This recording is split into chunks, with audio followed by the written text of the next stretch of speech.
In this 8-part series, I discuss problems common to philosophy and to religion. My focus is our confrontation with nihilism, the fear that our lives and the world itself may be meaningless. In this 7th part, I address the program of a religious revolution. There are 3 possible points of departure for such a revolution. A first point of departure is the continuing conflict between the promises of the struggle with the world and our established beliefs, ways of life, and social arrangements. The struggle with the world is the spiritual orientation, rooted in the Semitic religions of salvation and in the modern secular projects of liberation, that exercises the greatest authority all over the planet. But its message remains in conflict with the way we live and with many of our established beliefs. A second point of departure for the religious revolution is our willingness to recognize the ineradicable flaws in human life for what they are. In its first stage, religion was chiefly concerned with responding to the terrors of nature, on which we were entirely dependent. Then, religion took as one of its main concerns the denial of the incurable defects in the human condition. Our mortality, our groundlessness, our insatiability, and apparently as well, our susceptibility to belittlement.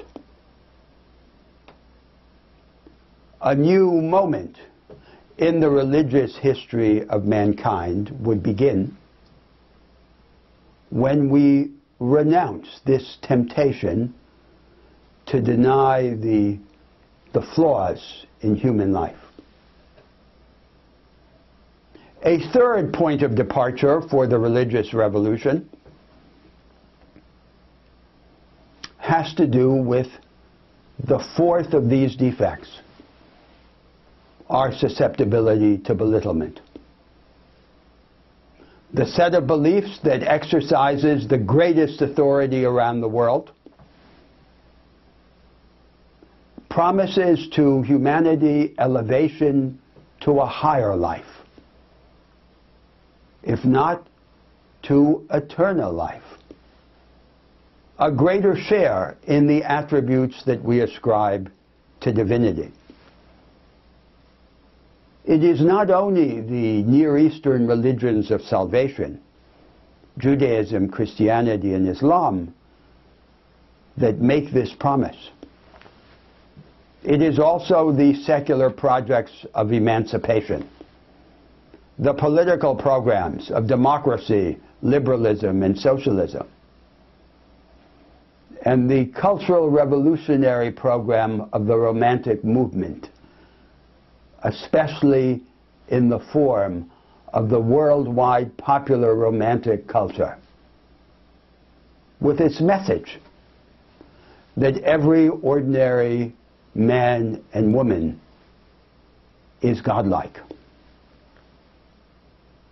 This promise continues to contradict the tenor of our ordinary experience, squandered as it is in compromise and in belittlement. A major focus of the religious revolution would be to take this promise seriously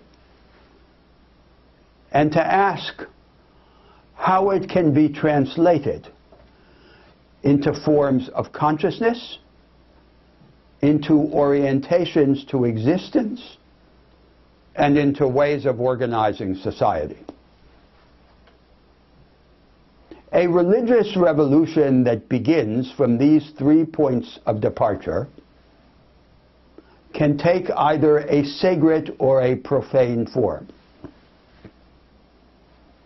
It can place the narrative of our ascent within a larger story of transactions between God and humanity, or it can confine itself to a purely secular story of cumulative transformation. It matters whether the religious revolution takes a sacred or a secular form. We should resist the characteristic contemporary temptation to split the difference between belief and non-belief in the existence of God and in His saving intervention in the world. The halfway house of partial belief would render the doctrines of the Semitic salvation religions as a kind of mythology, as an allegorical translation of what we are inclined to believe anyway. The halfway house is an instrument of self-deception, and at the same time, it is almost invariably a tool for the defense and reproduction of our conventional moral and political pieties. We should insist on the separation of the two directions. We should not imagine that there is some easy way out from the conundrums and the risks of a religious revolution by simple faith in a transcendent deity. Such a faith always doubles the bet and aggravates the disparity that always exists between the weightiness of any spiritual commitment and the inadequacy of the grounds for making it. Our perplexities are increased by the incoherence or the insufficiency of any idea of God that is available to us. If we picture God as a person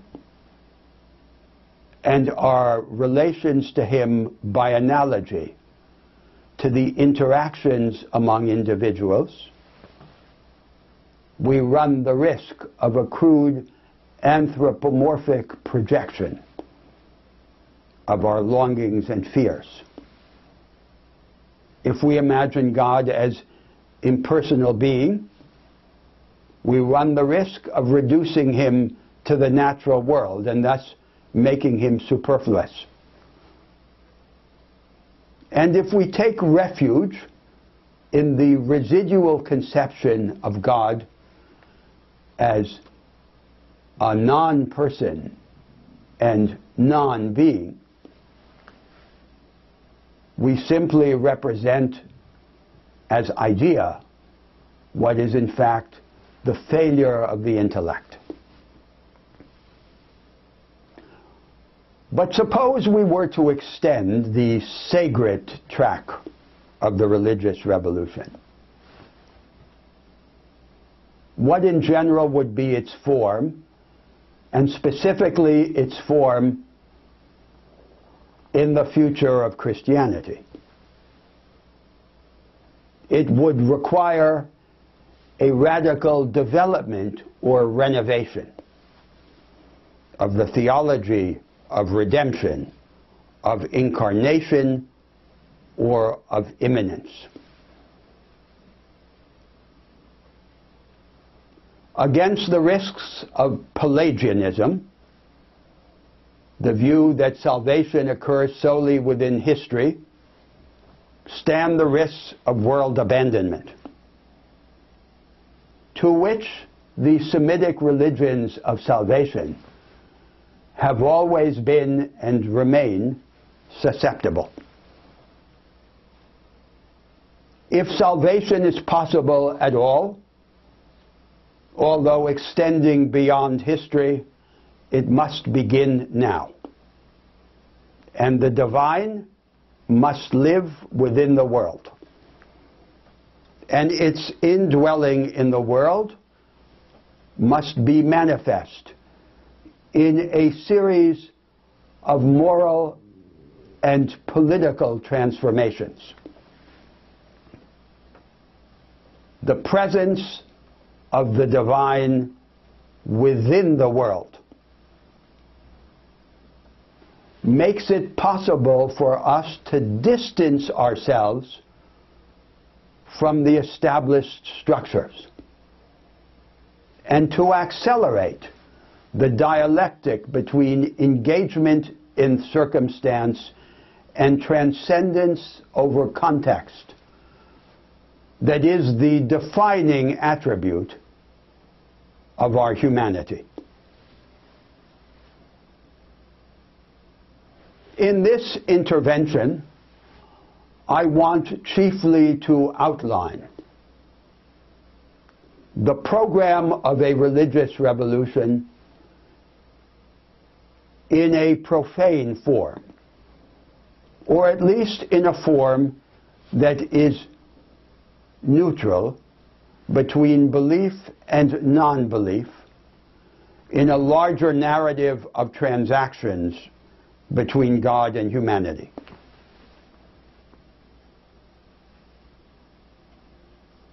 Such a religious revolution would have four main components. Let me call them: the overthrow, the self-transformation, the transformation, and the reward. The overthrow is a response to the greatest spiritual danger that we all confront in the affirmation of our humanity and in the effort to increase our share in the attributes of the divine. Life is what we have, but life characteristically is what we squander in petty compromise, in sleepwalking. Never or rarely fully alive with eyes wide awake. This is what Pascal described as divertissement and Heidegger as Zerstreuung. Our diversion, our deflection, our falling apart into a series of petty constraints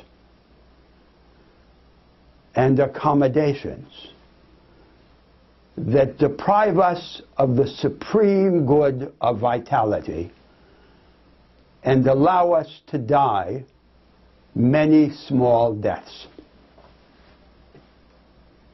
Against this threat, we must bring the resources of a terror. We must overthrow ourselves. We must become at the same time the overthrowers and the overthrown. The chief instrument that we have for this project of our self-overthrowal is a relentless confrontation with the ineradicable flaws in human life. Our mortality, our groundlessness, and our insatiability. By holding them squarely before us, and by resisting the temptation to deny them,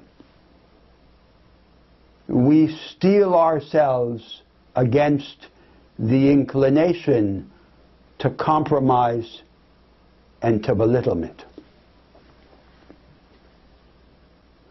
This confrontation with the incurable defects in human life is neither sufficient to produce a revolutionary reorientation, nor determinate in its implications for the direction of that reorientation. The encounter with these terrors has to be supplemented by practices of society and of culture that protect us against our surrender to the established order of life and of thought.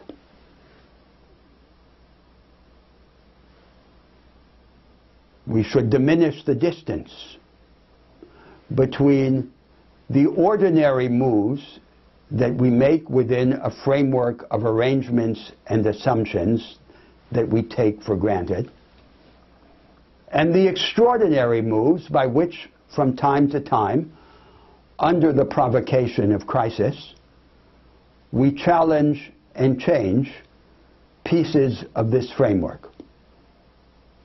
Society and culture should be so organized that they evoke to us their own artifactual character and multiply the occasions to challenge and revise them. In this way, our reinvention of the structure comes to arise more continuously out of the ordinary business of life. And we are relatively more protected against the temptations of institutional and ideological idolatry. The temptation to mistake any particular structure of society or of thought for the definitive and inclusive ordering of human life. But we always find ourselves in any given historical situation at some distance from such a reconstruction of society and culture. We do not live in historical time. We live in biographical time. And in the absence of such a reconstruction, we must find a surrogate that is under our control. The surrogate is a transformation of our relation to our own characters, which is the rigidified form of the self. Not to allow the self to assume a single definitive form. Not to surrender to the carapace of routine and compromise. Not to allow ourselves to be mummified, to break the mummy up from within and affirm the supreme good of life.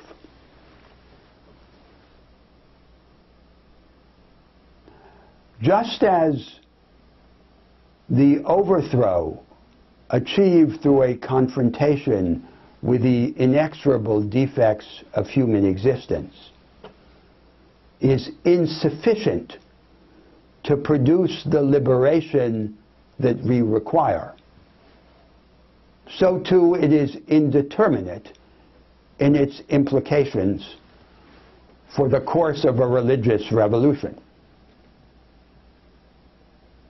The confrontation with the terrors of human life can be used to justify a new paganism, as it was, for example, in the latter philosophy of Heidegger. But it can also be used as an occasion to radicalize the message of the struggle with the world and to lay the basis for a new moment in the transformative experience of humanity. A second part of such a religious revolution is a view of the transformation of the self, a reorientation of our attitude to one another and to existence. Let me describe this reorientation in two equivalent forms. One form is a doctrine of the virtues. The virtues are habitual dispositions to do good. Imagine the moral life organized on the basis of three sets of such dispositions.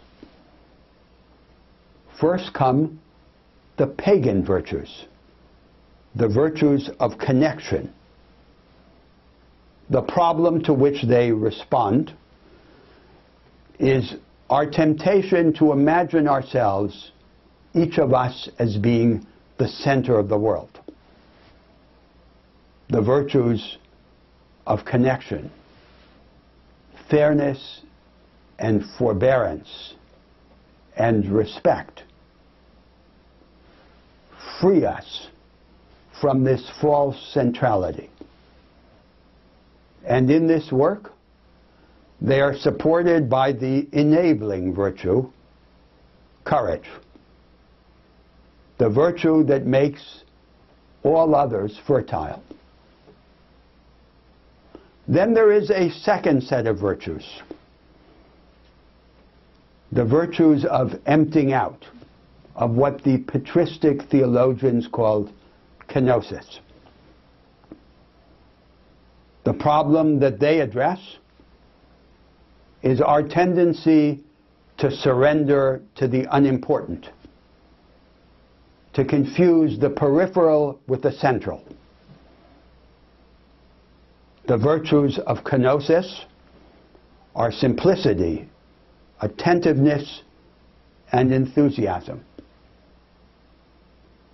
By the practice of these virtues,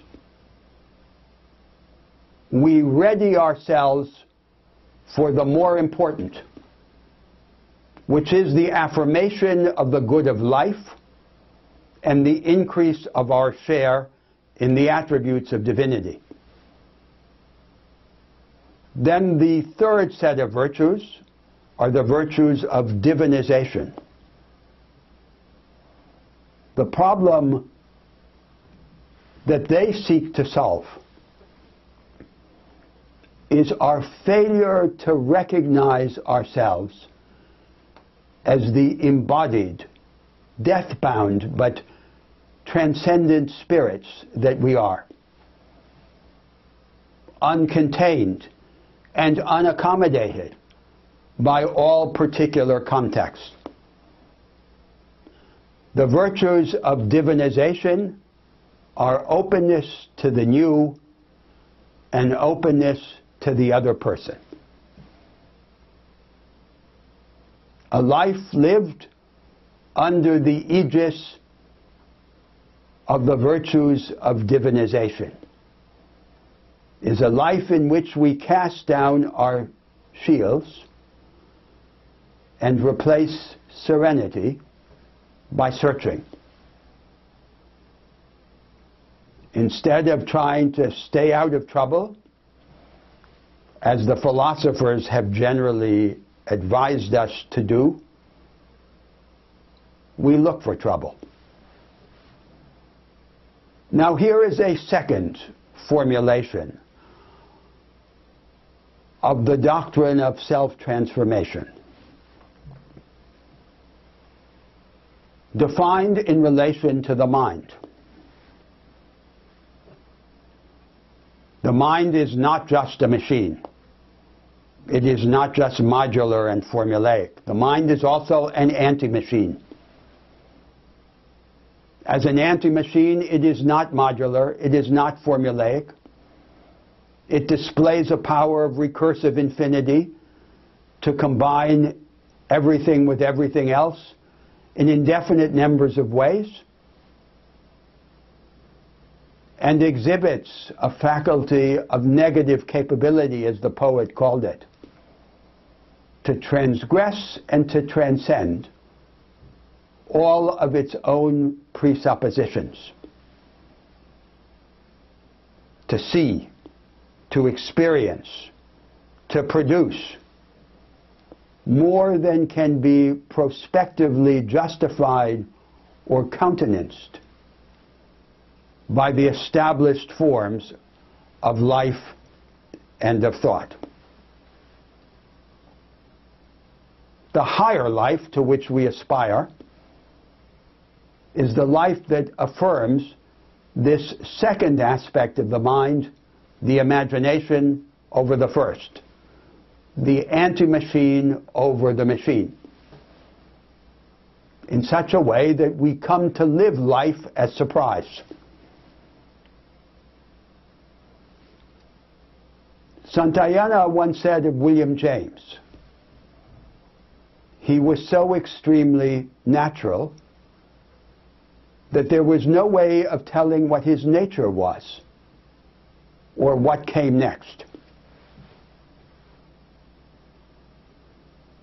Such a life becomes life itself, the expression of vitality, the power to surprise, to depart from the formula, to break the carapace, to destroy the mummy, is the affirmation of our supreme good. The third part of the religious revolution is the transformation, the reconstruction of the social order.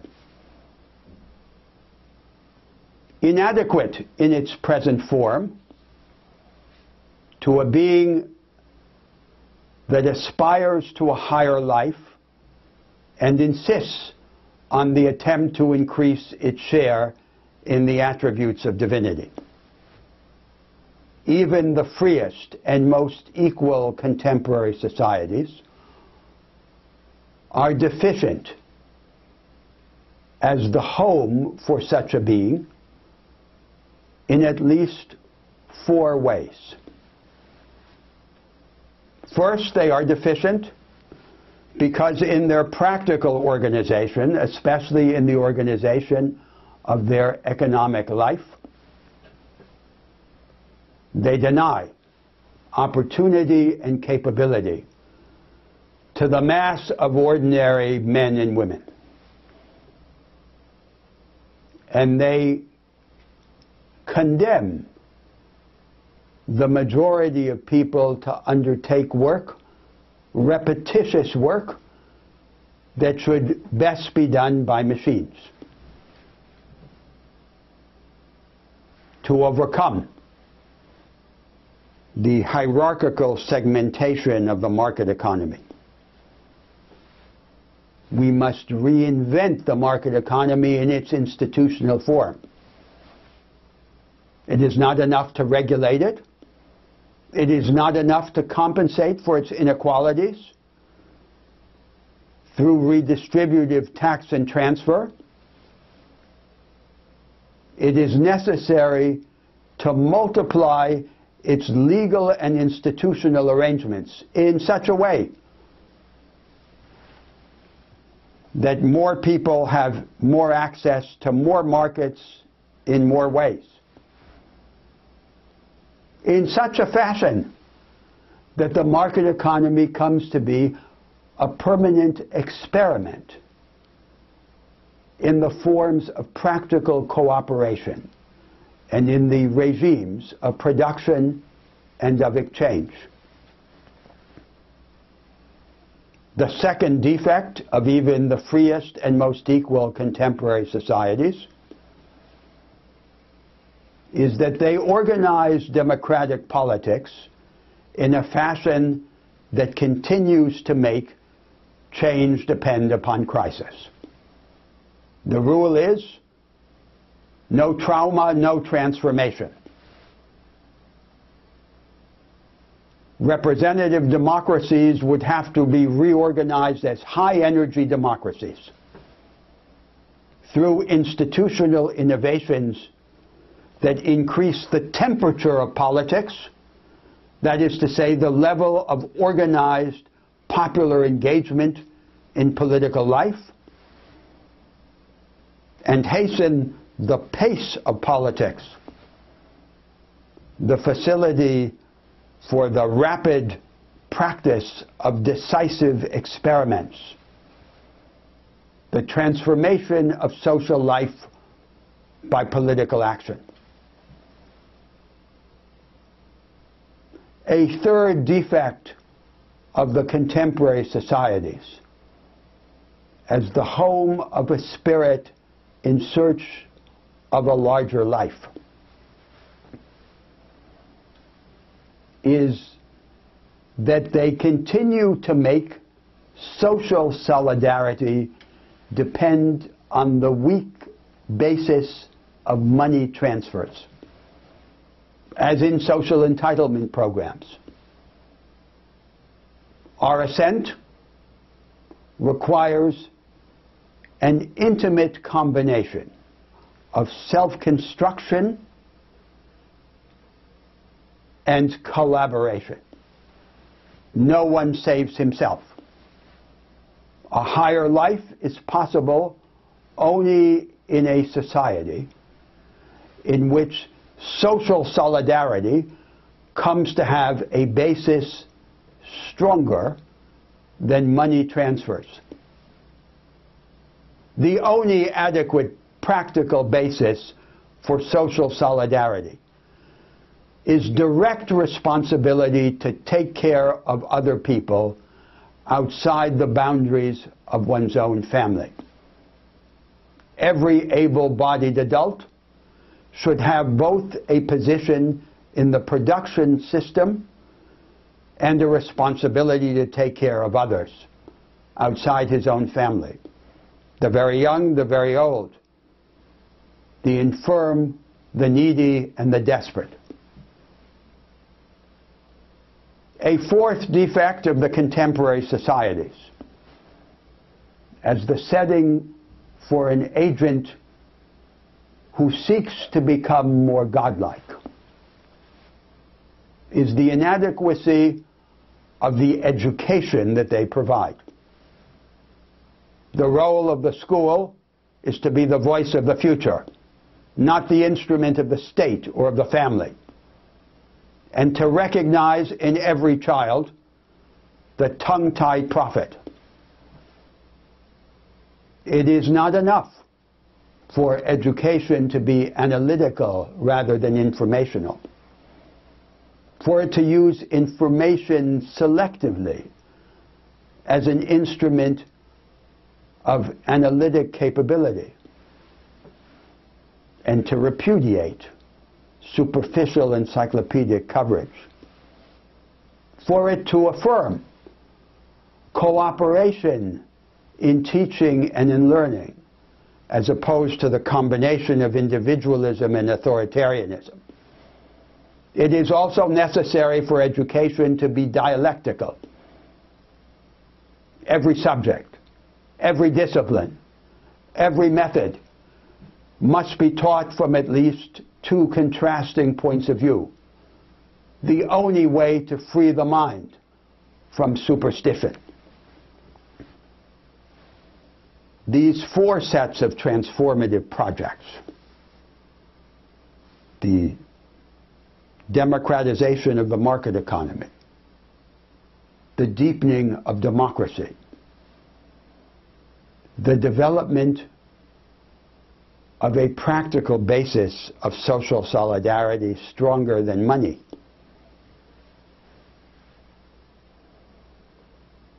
and the generalization of a form of education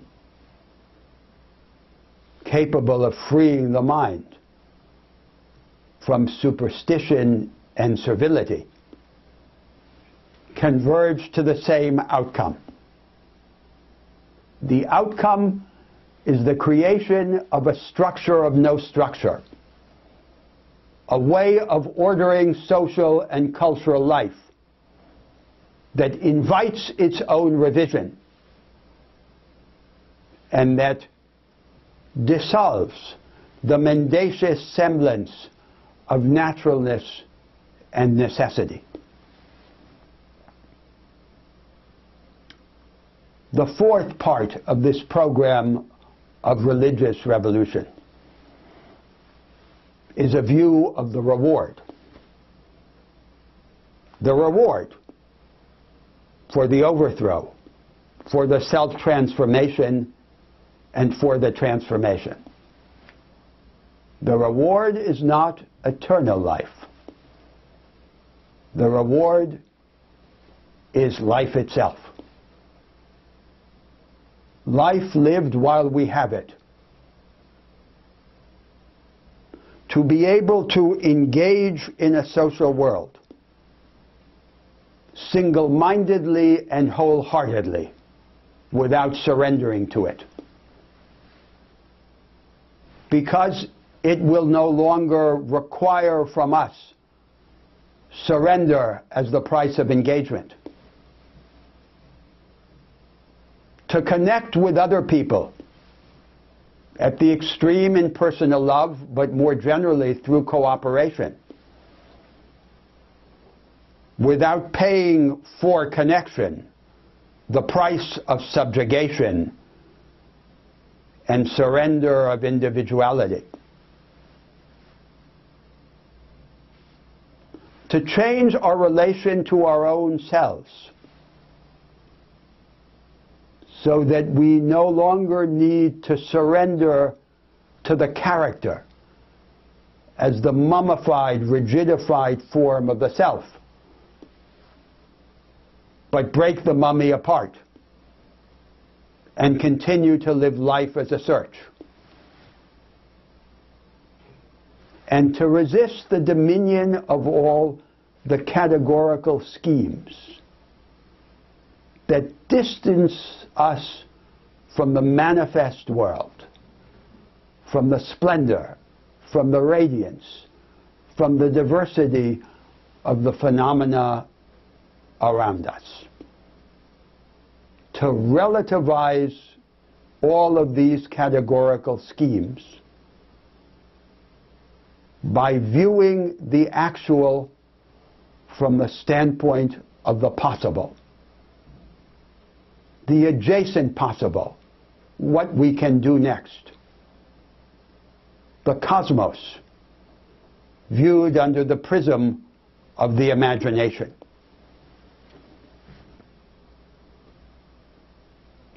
Such a religious revolution, defined by these four sets of commitments to the overthrow, to the self-transformation, to the transformation, and to the reward, is not without disharmonies and even contradictions. First, there is the conflict between the overthrow and the reward. The overthrow casts a shadow that threatens to deny us the reward. Indeed, it does. The conflict, however, is not in the ideas. It is within experience itself. It is only by braving the ineradicable flaws in human life, that we can escape the squandering of the supreme good of life.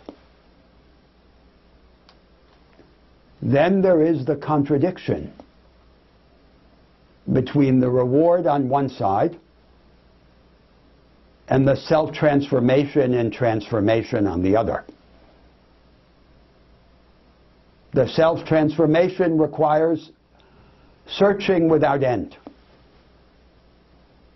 and denies us our habitual protections.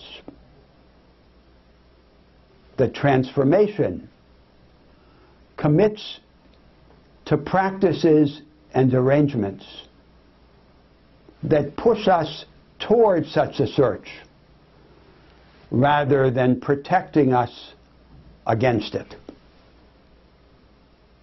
Will we not then find ourselves on the treadmill of desire, of endless longing, satiation, boredom, and restlessness, against which the philosophers have forever warned us?